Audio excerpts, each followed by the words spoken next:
नमस्कार dear students, स्वागत है आपका अपने YouTube channel Kishan science classes में। 12th फिजिक्स की क्लास में आज हम पढ़ने वाले हैं समांतर प्लेट संधारित्र की धारिता जब परावैद्युत पदार्थ की कोई पट्टी या परावैद्युत पदार्थ है वह समांतर प्लेट संधारित्र में अंशतः भरा हुआ हो।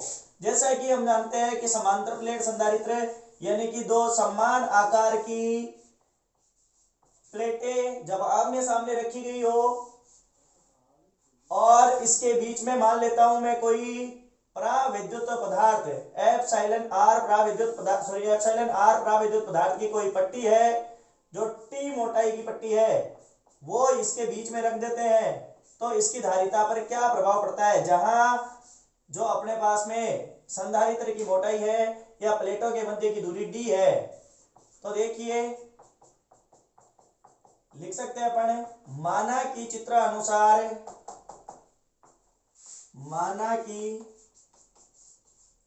चित्रानुसार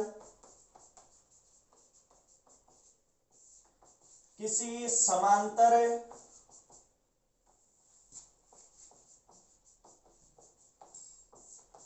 प्लेट संधारित्र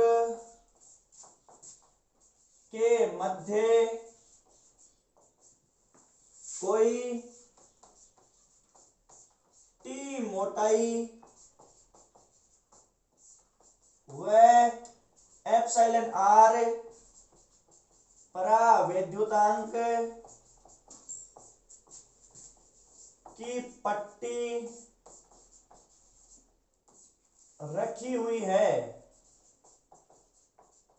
तो देखिए पट्टी रखी हुई है। अब यहां विद्युत क्षेत्र दो प्रकार से होगा, एक वायु का विद्युत क्षेत्र और एक परावैद्युत पट्टी का विद्युत क्षेत्र।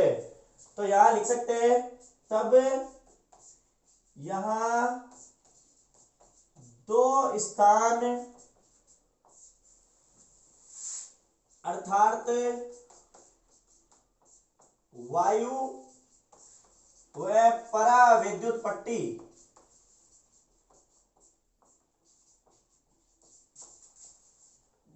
का विद्युत क्षेत्र या वैद्युत क्षेत्र अलग अलग होगा।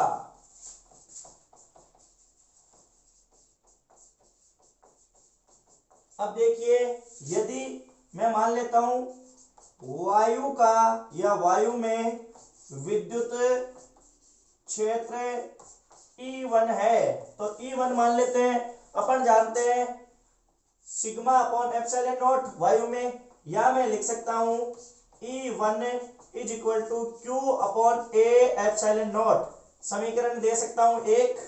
अब देखिए परावैद्युत पदार्थ लिखेंगे परावैद्युत पट्टी का विद्युत क्षेत्र, और इसे मैं नाम दे सकता हूं E2, और E2 के मैं लिए लिख सकता हूं Q upon A epsilon not epsilon R। इसे दे सकता हूं समीकरण नंबर 2।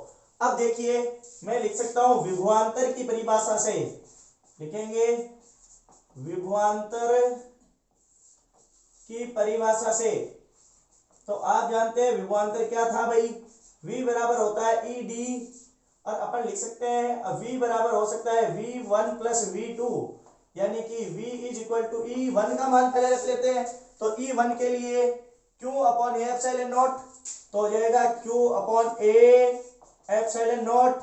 लेकिन अब D का मतलब है दूरी, तो वायु की दूरी कितनी हो जाएगी, तो वायु की दूरी हो जाएगी टोटल D में से T माइनस कर लेते हैं तो वायु की दूरी बच जाएगी। तो अपन यहां से लिख सकते हैं कितना D माइनस T, और प्लस V2 के लिए E2, तो E2 का मान ये रहा Q upon A epsilon not epsilon R। तो Q upon A epsilon not epsilon R।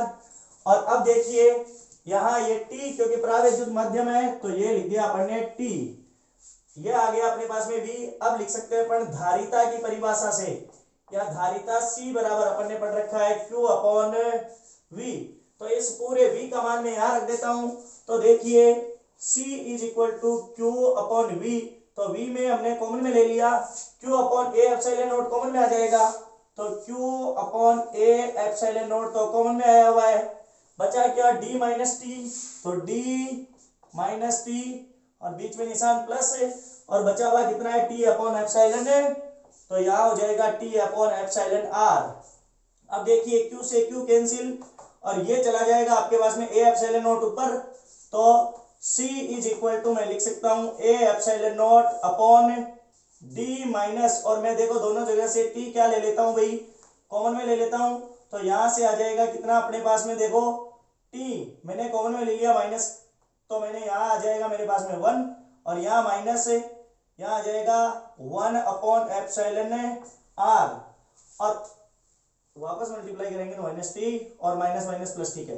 अब देखिए यहाँ पहले अपन ने जब पढ़ा था कि संधारित्र की धारिता है जब पूर्णतः भरा हुआ हो तो होता है C is equal to A epsilon naught और क्या होता है भाई D, ऐसा था, और एप्सिलॉन r ऐसा था। तो यहाँ देखिए अब ए एप्सिलॉन नॉट यानी कि D के मान में कमी हो गई और D के मान में कमी हो गई तो जाहिर सी बात है धारिता क्या हो जाएगी, बढ़ जाएगी। तो यहां से लिख सकते हैं जब परावैद्युत पदार्थ अंशतः भरा हुआ हो तो दोनों प्लेटों के मध्य की दूरी प्रायोगिक रूप से घट जाती है, अतः दोनों प्लेटों की धारिता है वो बढ़ जाती है, अर्थात संधारित्र की धारिता बढ़ जाएगी। तो यहां से अपन लिख सकते हैं संधारित्र की धारिता बढ़ जाती है। धन्यवाद।